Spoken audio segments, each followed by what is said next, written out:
La base estaba sumida en una quietud extraña.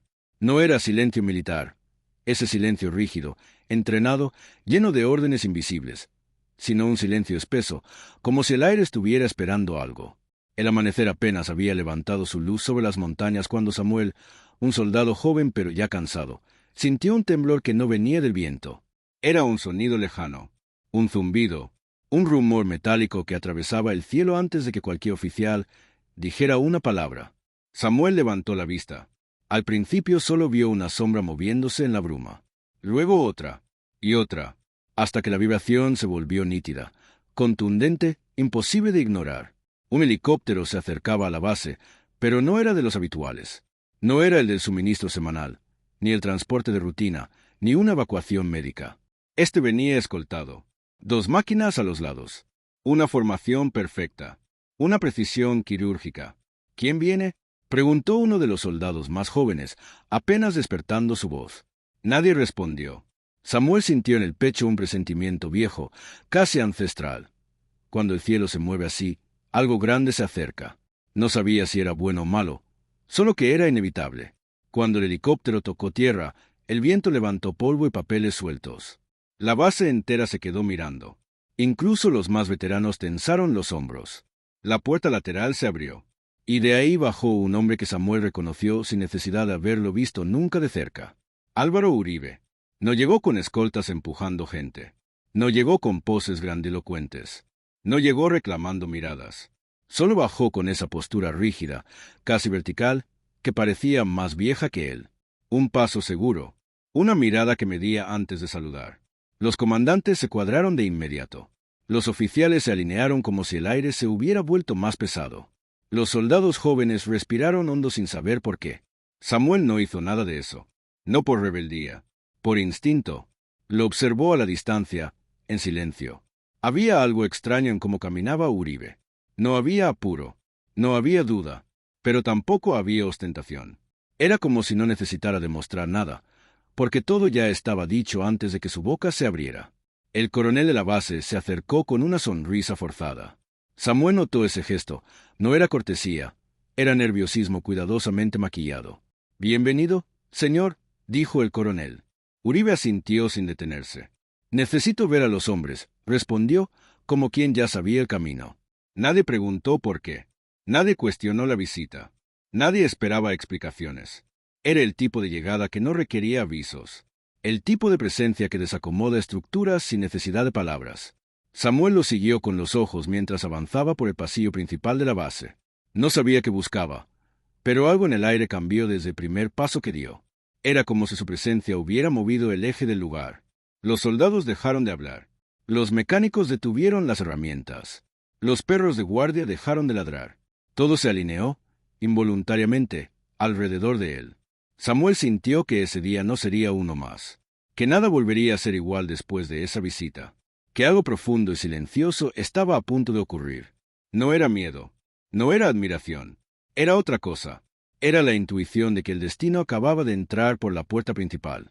Uribe giró la cabeza de repente y, por un segundo, sus ojos cruzaron los de Samuel. Fue un instante breve, insignificante para cualquiera, pero no para Samuel, porque en esos ojos no había sorpresa, no había frío, no había juicio, había reconocimiento, como si, por alguna razón que él aún no entendía, aquel hombre ya supiera quién era. Y Samuel supo, con una certeza que le apretó el estómago, que su vida acababa de cambiar, sin órdenes, sin palabras, sin contacto, solo porque un helicóptero había decidido aterrizar esa mañana, solo porque un hombre había bajado de él, solo porque Álvaro Uribe había llegado a la base. Y la base, desde ese instante, dejó de ser la misma. La visita de Uribe no fue anunciada, pero su presencia se filtró por la base como un olor imposible de ignorar. No hubo discurso, ni protocolos mayores, ni cámaras. Solo un movimiento silencioso, calculado, donde cada paso parecía tener un propósito oculto. Samuel intentó seguir con sus tareas, pero algo dentro de él insistía en quedarse atento. No sabía por qué. No tenía motivo. Era apenas un soldado más, invisible, reemplazable, uno entre muchos. Pero tras ese cruce fugaz de miradas, sintió que un hilo invisible lo sostenía. Y ese hilo lo llevó, sin querer, hacia el área restringida. Los oficiales habían recibido órdenes precisas. Nadie debía acercarse al galpón 3. Nadie debía preguntar. Nadie debía mirar. Pero Samuel conocía la base mejor que todos. Conocía los pequeños huecos entre cajas, las grietas en las paredes, los ángulos muertos que los superiores casi nunca tomaban en cuenta. El galpón 3 siempre había sido un lugar silencioso, pero esa mañana vibraba con una energía distinta. Había voces que entraban y salían, pasos pesados, murmullos que nunca llegaban a aclararse. Samuel se acercó por el costado, donde un pedazo de lámina mal ajustado dejaba un espacio mínimo para observar. Dentro, Uribe estaba de pie, rodeado por 3 oficiales de alto rango. No había cámaras, no había escoltas, solo ellos, y un joven vestido con uniforme, sentado en una silla metálica, con las manos entrelazadas como si intentara sostenerse a sí mismo. Samuel reconoció al muchacho. Era Julián. Tenía apenas 19 años. Era callado, tímido y siempre hacía todo como se lo pedían. ¿Qué hacía ahí? Uribe no gritaba, no golpeaba la mesa, no imponía su voz, solo hablaba bajo, muy bajo, lo suficiente para que todos se inclinaran hacia él. Una autoridad silenciosa, la peor de todas. «Usted sabe por qué estoy aquí», dijo Uribe, con un tono que no era amenaza, pero tampoco podía llamarse calma. Julián levantó la mirada, temblorosa. «Señor, yo solo cumplí órdenes». Samuel sintió un escalofrío. Esa frase era peligrosa en ese lugar. Demasiado peligrosa. Uno de los oficiales intervino. «El muchacho cree que puede negar lo evidente». Uribe levantó una mano. El oficial cayó de inmediato. «No lo estoy acusando», dijo Uribe, mirándolo con una serenidad que inquietaba. «Solo quiero que me cuente exactamente lo que vio». Julián tragó saliva. «Fue en el cerro, en la madrugada. Nosotros encontramos a alguien». Uribe no parpadeó. «Encontraron o llevaron». El silencio se volvió denso como barro. Julián cerró los ojos. Las manos le temblaban. Parecía debatirse entre 2 fuerzas, decir la verdad y mantenerse vivo. «Nos dijeron», susurró, «que era un objetivo, que había sido identificado». Los oficiales se tensaron. Uribe siguió inmóvil. «Continúe, pero cuando llegué, él estaba desarmado, señor. No tenía nada, nada». La voz se quebró. Y el teniente dijo que no importaba, que igual había que... Se detuvo, tragando lágrimas, que completar el reporte. Samuel sintió como si el aire se hubiera ido del galpón. Sabía lo que significaban esas palabras. Todos lo sabían, aunque nadie lo dijera en voz alta. Uribe tampoco habló por varios segundos. Solo observó al joven, como quien analiza un reloj a punto de detenerse. «¿Y usted qué hizo?», preguntó finalmente. Julián apretó las manos hasta que los nudillos se pusieron blancos. «No disparé, señor. No pude. Solo fui testigo». Otro oficial dio un paso adelante. «Señor, este soldado puede comprometer operaciones sensibles. No es confiable». Uribe no lo miró. «¿Quién dio la orden original?», preguntó, sin apartar los ojos de Julián. El muchacho abrió la boca, pero no salió sonido alguno. Porque alguien entró en ese momento.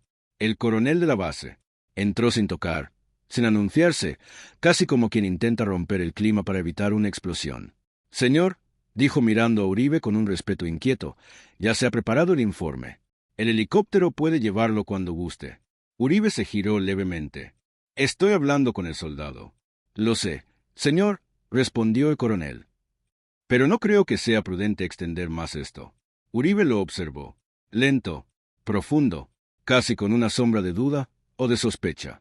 «¿Imprudente para quién?», preguntó. El coronel guardó silencio. Fue entonces cuando Samuel vio algo que lo congeló.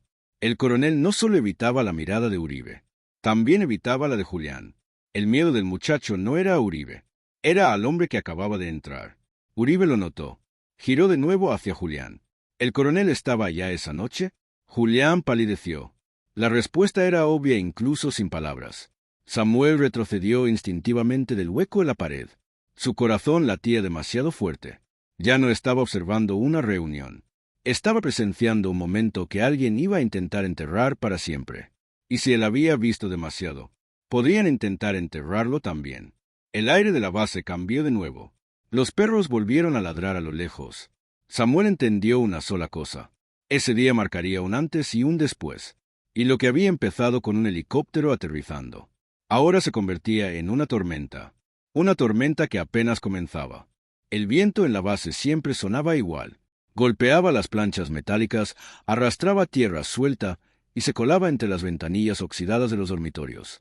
Para los soldados, esa mezcla de silbidos y golpes era el ruido natural del lugar.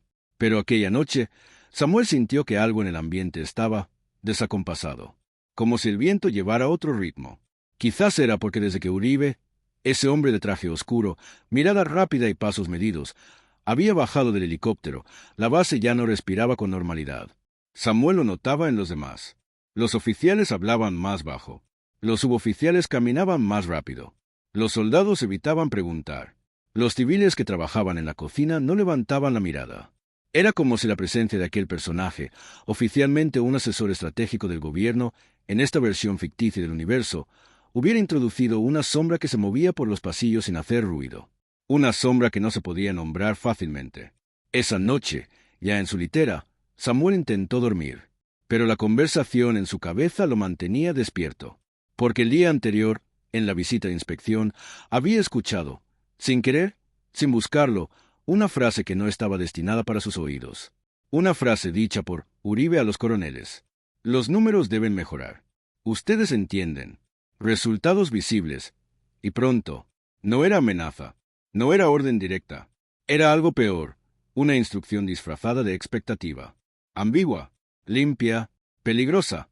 Samuel cerró los ojos, intentando alejar el recuerdo. Pero cuanto más lo intentaba, más regresaba la escena. La mano del asesor ficticio señalando documentos, la sonrisa breve del coronel, el silencio que siguió. Era el tipo de conversación que su padre, maestro de escuela, le había explicado alguna vez. La gente poderosa casi nunca ordena cosas de frente. Solo deja claro que espera. Y los demás se encargan de interpretar o de exagerar. Esa frase lo perseguía ahora. No podía dormir. No esa noche. Así que se levantó. Caminó hacia afuera del dormitorio. La base estaba en penumbra. Los reflectores del perímetro formaban conos de luz amarilla que parecían atrapados en un eterno parpadeo. En la torre de vigilancia, un soldado cabeceaba de sueño. Más allá, cerca del helipuerto, Samuel vio algo extraño. Dos figuras conversaban al lado del helicóptero apagado. Una era el comandante de la base. La otra, él lo reconoció por el porte, incluso desde lejos. El mismo hombre que había hecho que la atmósfera de la base cambiara de temperatura cuando llegó.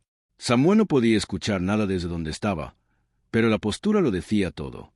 El comandante se mantenía rígido, en tensión, con la espalda recta como si cada músculo evitara fallar. El asesor ficticio, en cambio, parecía muy tranquilo. Manos en la espalda, mirada inclinada hacia el piso, movimientos mínimos, suaves, como quien habla sin necesidad de demostrar nada. Pasaron minutos, quizá más. Samuel no estaba seguro, pero lo que sí vio fue esto. Al final de la conversación, el asesor ficticio puso una mano en el hombro del comandante. Un gesto breve, casi amistoso, pero en el contexto militar, lleno de significado. No era camaradería, no era afecto, era una forma de decir, sabes lo que debe hacerse. Después, el hombre se subió al helicóptero sin prisa. El motor arrancó. Las aspas empezaron a girar, removiendo la tierra, levantando el polvo como un manto que ocultaba la escena. Y mientras la aeronave se elevaba, Samuel sintió que algo en la base cambiaba de forma definitiva. Un cambio silencioso, invisible, pero real. Cuando el helicóptero se perdió en la oscuridad, el comandante se quedó solo, con la cabeza baja, respirando hondo como quien recibe un peso que no pidió. Samuel retrocedió antes de que lo vieran. Regresó al dormitorio con el corazón acelerado. No sabía por qué, pero lo supo desde ese instante. La base ya no era un lugar donde las cosas pasaban. Ahora era un lugar donde algo estaba a punto de pasar. Y aunque no conocía detalles, aunque no tenía pruebas, aunque nadie lo había dicho de forma explícita, sentía que había entrado en una historia que no tenía derecho a presenciar. Una historia que podía cambiar vidas, o destruirlas. Ese fue el primer momento, desde la llegada del helicóptero, en el que Samuel tuvo miedo. Miedo verdadero, porque todavía no sabía qué iba a ocurrir. Pero si sabía algo, fuera lo que fuera, ya había comenzado. No pasó mucho tiempo antes de que Samuel empezara a notar algo extraño dentro de sí mismo. No era miedo, aunque temblaba. No era angustia, aunque el estómago se le cerraba cada mañana. No era paranoia, aunque el eco de cada conversación lo hacía voltear. Era otra cosa, un cambio más profundo, un murmullo que se instalaba entre sus pensamientos y empezaba a reorganizarlos sin permiso. El silencio, ese silencio que se cuela entre los huesos cuando uno ha visto algo que no debería ver, cuando ha escuchado algo que no estaba destinado para sus oídos, cuando ha presenciado un momento cuya explicación nadie dará jamás. Un silencio que no pesa inmediatamente, no golpea, no irrumpe, se asienta, se instala, y luego moldea. En los días que siguieron, la base militar ya no le parecía un lugar rutinario. Era como si los pasillos hubieran perdido la neutralidad, como si el aire estuviera aferrado a un secreto que todos intuían pero que nadie se atrevía a pronunciar. Los soldados hablaban de fútbol, de familia, de calor, de pe y de guayaba, de lo que siempre hablaban. Pero Samuel ya no podía escucharlos igual. 7, 10, 15 veces intentó sumarse a sus conversaciones, pero se descubría respondiendo menos, preguntando menos, participando menos. Era como si una parte de él empezara a vivir desde afuera, mirando, evaluando, analizando. El día posterior a la visita del helicóptero ficticio, el comandante reunió a la tropa. No dijo que había recibido instrucciones. No mencionó a Uribe ni a nadie del alto nivel. Solo habló de nuevos lineamientos, objetivos que deben cumplirse y la frase que a Samuel le heló la espalda. Necesitamos resultados visibles. No explicó, no detalló, no justificó. Solo pronunció la palabra resultados con un tono tan neutro que parecía peligroso. Samuel miró alrededor. Nadie parecía alarmado. Nadie preguntó nada. Entonces llegó la realización más incómoda. Tal vez él era el único que había notado lo que de verdad se movía en las sombras. O quizás, en ese universo ficticio, los demás lo notaban y simplemente habían aprendido a vivir sin reaccionar. Esa idea lo inquietó más. Los cambios internos empezaron a manifestarse en su cuerpo. Samuel dejó de comer con apetito. Dormía poco, y cuando dormía, soñaba con hélices de helicóptero girando en cámara lenta sobre la tierra levantada, ocultando rostros y palabras. Cuando se miraba al espejo del baño comunitario, veía algo distinto en sus ojos. Una especie de observación constante, como si él fuera su propio guardia. La base seguía operando igual. Patrullas salían, patrullas regresaban. Los reportes diarios se llenaban de términos que Samuel conocía, pero ahora lo sentía de otra forma. Capturas, operación exitosa, movimiento sospechoso detectado, incidencia neutralizada. Antes eran palabras normales. Ahora tenían bordes cortantes, como si detrás de ellas hubiera algo que no se decía. Una tarde, mientras limpiaban fusiles, un soldado joven, Cárdenas, le habló con total naturalidad. ¿Usted cree que van a cambiar las reglas? Samuel lo miró, sobresaltado. ¿Qué reglas? No sé, respondió el muchacho. La base está rara, como si hubiera que apurar todo. Era la primera vez que alguien decía algo que Samuel también sentía. El silencio, sin embargo, volvió a imponerse. Cárdenas, al notarlo, no insistió. Los soldados habían sido entrenados para intuir cuando una conversación era demasiado larga. Pero Samuel quedó pensando en eso. Si hasta Cárdenas, tan despreocupado, percibía el cambio, entonces no estaba solo. El problema era que estar acompañado no lo hacía menos grave. Esa misma noche, un oficial lo detuvo en el pasillo.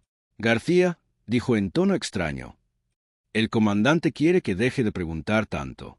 No es necesario. Samuel sintió un vacío helado en el abdomen. ¿Yo? Logró decir. Yo no he preguntado nada. El oficial lo miró por un instante prolongado. Luego asintió. Así debe seguir. Y se fue. Samuel quedó inmóvil. Entonces comprendió que el silencio ya no era una elección. Era una expectativa, una condición, una atmósfera, un contrato tácito. Y fue en ese pasillo cuando entendió el verdadero problema. El silencio no era algo que debía mantener. Era algo que lo estaba transformando. Ya no caminaba igual. Ya no hablaba igual. Ya no dormía igual. Era como si una sombra se hubiera posado sobre él desde la llegada del helicóptero ficticio, una sombra que decía, no viste nada, no sabes nada, no digas nada. Pero el cuerpo sí lo sabía. Los pensamientos sí lo sabían. El miedo, sobre todo, lo sabía. Esa noche, mientras escuchaba los grillos mezclados con el zumbido lejano de los generadores, Samuel aceptó por primera vez una verdad peligrosa. El silencio no solo está dentro de él, ahora lo rodea. Y a veces, cuando el silencio empieza a transformarte, ya no es posible volver atrás. Samuel despertó antes del amanecer. El cielo apenas tenía un borde gris, y la base militar estaba envuelta en una quietud que no era normal. Había algo distinto en el aire. Un silencio más pesado, más espeso, como si la tierra estuviera conteniendo la respiración. El presentimiento llegó sin aviso. Algo iba a pasar. No sabía qué, no sabía cómo, pero lo supo con esa certeza instintiva que aparece en los animales antes de una tormenta. Mientras se vestía, escuchó pasos acelerados en el pasillo. Luego voces, pero no eran voces de alarma. Eran voces tensas, cortas, como si estuvieran confirmando detalles de un plan cuyos cimientos nadie debía cuestionar. Cuando salió al comedor, vio que había menos sillas ocupadas que de costumbre. Algunos soldados comían rápido, sin hablar. Otros estaban completamente ausentes, con los ojos fijos en la bandeja. ¿Qué pasa?, preguntó Samuel a un compañero. El hombre apenas levantó la mirada. No pregunte, susurró. Hoy es mejor no preguntar. Samuel sintió un escalofrío. Ese era el nuevo idioma de la base, frases que no decían nada, pero lo decían todo. A las 7 de la mañana llegaron los camiones. No venían vacíos. Traían cajas, papeles, equipos, carpetas que no mostraban logos. Los oficiales las recibieron sin expresión, sin comentar nada entre ellos. Era como ver una maquinaria enorme ponerse en marcha sin ruido, sin explicación, sin una sola grieta por donde escapar una duda. Samuel observaba desde lejos, tratando de parecer casual. Pero alguien lo vio. Fue el comandante. García lo llamó con tono neutro. Venga. Samuel sintió como se le tensaba la espalda, pero obedeció. El comandante lo llevó aparte, lejos de los demás. No hizo ningún movimiento brusco, pero su postura tenía una energía nueva, una especie de gravedad que no había mostrado antes. Usted es buen soldado, dijo. Pero últimamente lo noto, atento a lo que no le corresponde. Samuel no respondió. Lo único que hizo fue respirar. Hoy hay movimientos importantes, continuó el comandante ficticio. Nada que usted deba entender. Solo debe hacer su trabajo. Y sobre todo, mantenerse al margen. La última frase quedó suspendida en el aire como una advertencia impersonal, pero profundamente dirigida. Samuel tragó saliva. Sí, mi comandante, eso espero. No había pasado ni una hora cuando el helicóptero ficticio regresó. El mismo, el de la primera vez, el que había traído a Álvaro Uribe, en esta ficción, para una reunión que jamás fue registrada por escrito. Esta vez, sin embargo, Samuel notó algo más. Los que esperaban al helicóptero no eran los mismos oficiales de siempre. Había rostros nuevos, miradas que no buscaban conversación, movimientos precisos, casi coreografiados. La aeronave aterrizó levantando una nube de polvo que cubrió a todos por un instante. Y entre ese polvo, Samuel vio, apenas por un segundo, la silueta reconocible del hombre que había cambiado el curso de la base ficticia con solo un par de palabras. Álvaro Uribe, sereno, comedido, mirando el terreno como si ya supiera todo lo que iba a pasar. Y allí Samuel entendió lo que nadie le había dicho. No era necesario que hubiera órdenes explícitas. No era necesario que alguien anotara algo en un cuaderno o que firmaran papel alguno. La presencia era suficiente. La expectativa era suficiente. La presión silenciosa era suficiente. Todo lo demás se acomodaba solo. Más tarde, cuando los grupos salieron a patrullar, Samuel notó que el ambiente era distinto. No era una operación de rutina. Había tensión, había prisa, había algo parecido a determinación forzada. Los oficiales hablaban entre ellos con frases cortas. Que cuadren la zona. Que no se escape ninguno. Hoy no podemos fallar. Samuel no sabía a qué se referían, pero sabía que ese desconocimiento no era accidental. Era parte del mecanismo. El secreto no solo protegía la operación, también lo protegía a él. Ese día entendió por qué el silencio era necesario. Porque hablar sin entender todo el tablero era peligroso. Porque cuestionar lo que no debía cuestionarse era visto como deslealtad. Porque cada palabra innecesaria podía convertirse en un riesgo. Y porque había cosas que, en ese mundo ficticio, solo podían sostenerse si nadie las decía en voz alta. Al caer la tarde, Samuel escuchó un comentario que nadie le dirigió directamente, pero que estaba claro que era para él. Un capitán, conversando con otro, murmuró: «El soldado que más dura es el que sabe cuándo no ver». Samuel no sabía si hablaban de él, pero tampoco importaba. Lo importante era lo que comprendió. Había visto demasiado, sin querer ver nada. Y ahora, Su supervivencia dependía de aceptar que ese conocimiento debía enterrarlo para siempre. Ese día, por primera vez, no sintió que era un soldado de la base. Sintió que era parte del engranaje. Un engranaje que no debía chirriar. Un engranaje que no debía sobresalir. Un engranaje que debía girar sin hacer ruido. El silencio ya no lo estaba cambiando. Ahora lo estaba definiendo. Y Samuel, aunque no lo admitió en voz alta, comprendió que desde ese día su vida quedó dividida en dos. Antes del helicóptero ficticio, y después de entender lo que realmente significaba no hablar. Samuel no se dio cuenta de cuando empezó a envejecer. Quizá fue una mañana en que el dolor de espalda no cedió. Quizá fue la primera vez que un recluta lo llamó señor sin ironía. O tal vez fue el día en que, al mirarse al espejo, descubrió que la expresión de cansancio no era pasajera, sino permanente. La base ficticia había cambiado muchas veces desde aquel amanecer en que el helicóptero bajó por segunda vez. Habían llegado nuevos oficiales, se habían marchado otros. Los muros se pintaron, se borraron, se reforzaron. La rutina cambiaba, la jerarquía mutaba, pero Samuel seguía allí, como una sombra que nadie recordaba haber visto entrar, pero que todos asumían que siempre había estado presente. Y aún así, nunca habló. De vez en cuando, algún soldado joven mencionaba rumores sobre aquel día, que la visita había sido estratégica, que venía con mensajes cifrados, que lo acompañaba un equipo especial, que algo se había decidido en esa reunión sin actas ni grabaciones.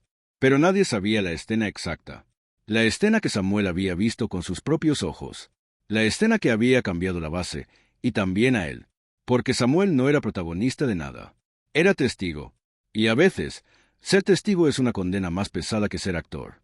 Los años siguieron pasando. Samuel fue ascendiendo, no por ambición, sino por inercia. Los superiores lo consideraban confiable, silencioso, disciplinado. Ese tipo de soldado que jamás sería mencionado en una investigación, porque nunca dejaba rastro. Ese tipo de hombre que los jefes querían cerca, pero nunca demasiado cerca. A veces, Samuel pensaba en renunciar, en pedir el traslado, en empezar de cero, pero algo lo detenía siempre. Una especie de deber no escrito, una lealtad que no había firmado, pero que sentía correr por sus venas desde aquel día. No era lealtad al poder, no era lealtad a la base, era lealtad a lo que había ocurrido. Porque cuando uno guarda un silencio tan grande, tan cargado, tan invisible, no se abandona así nomás. Fue ya de viejo, cuando su cabello se volvió gris, cuando su vista necesitaba descanso, cuando su paso era más corto, que Samuel comenzó a caminar diferente por la base. Todos lo saludaban con un respeto que él nunca buscó. No era un respeto ruidoso, era un respeto de distancia, de incomodidad, de este hombre sabe algo que no debemos preguntar. A veces, algún superior recién llegado intentaba romper ese misterio. Le preguntaban de manera casual: «García, usted lleva muchos años aquí. ¿Alguna anécdota interesante?» Y Samuel sonreía con esa sonrisa que solo tienen los que saben demasiado. Una sonrisa que no dice sí, ni dice no. La base tiene su historia, mi coronel, respondía siempre. Pero no soy yo quien debe contarla. Y el coronel, cualquiera que fuera, entendía de inmediato que había tocado un terreno del que era mejor alejarse. Con el tiempo, Samuel dejó de ver helicópteros. Ya no bajaban con la misma frecuencia. El mundo había cambiado. Los nombres en los puestos de mando también. Incluso las estrategias eran otras. Pero todavía recordaba ese sonido. Ese rugido grave, que vibraba en el estómago. Ese viento áspero levantando polvo. Ese instante en que el aire parecía plegarse alrededor de una sola figura. Álvaro Uribe ficticio, descendiendo con una calma imposible en medio del caos. Nunca habló con él. Nunca se acercó más de unos metros. Nunca cruzaron una frase. Y, aún así, ese momento se volvió el eje de su vida. No por lo que el personaje hizo, sino por todo lo que no hizo, pero que Samuel entendió igual. Cuando llegó la hora de jubilarse, los oficiales quisieron hacerle una ceremonia pequeña. Un gesto simbólico, una placa, unas palabras formales, un aplauso obligado. Samuel agradeció, sonrió, posó para las fotos que no vería. Pero esa noche, al quedarse solo en su cuarto por última vez, sintió algo extraño. Silencio. Un silencio más profundo que cualquier guardia nocturna. Un silencio que parecía preguntarle: ¿y ahora? Samuel se sentó en la cama y dejó que la memoria regresara. Aquel amanecer, el helicóptero, la nube de polvo, la mirada del hombre que nunca lo vio, pero lo marcó igual. Las conversaciones en voz baja, las órdenes sin palabras, el peso del secreto, la carga del no dicho, y por primera vez se permitió pensar algo que había evitado durante décadas. ¿Qué habría pasado si yo hubiera hablado? La pregunta quedó suspendida en el aire. No buscaba respuesta. Quizá porque la respuesta no importaba, o quizá porque nunca quiso saberla.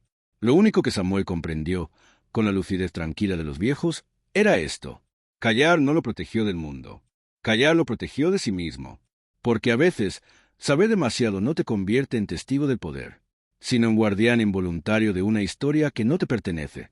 Samuel murió años después, sin familia cercana, sin cartas, sin confesiones, y el secreto murió con él. Un secreto que jamás fue un crimen. Un secreto que tampoco fue una verdad reveladora.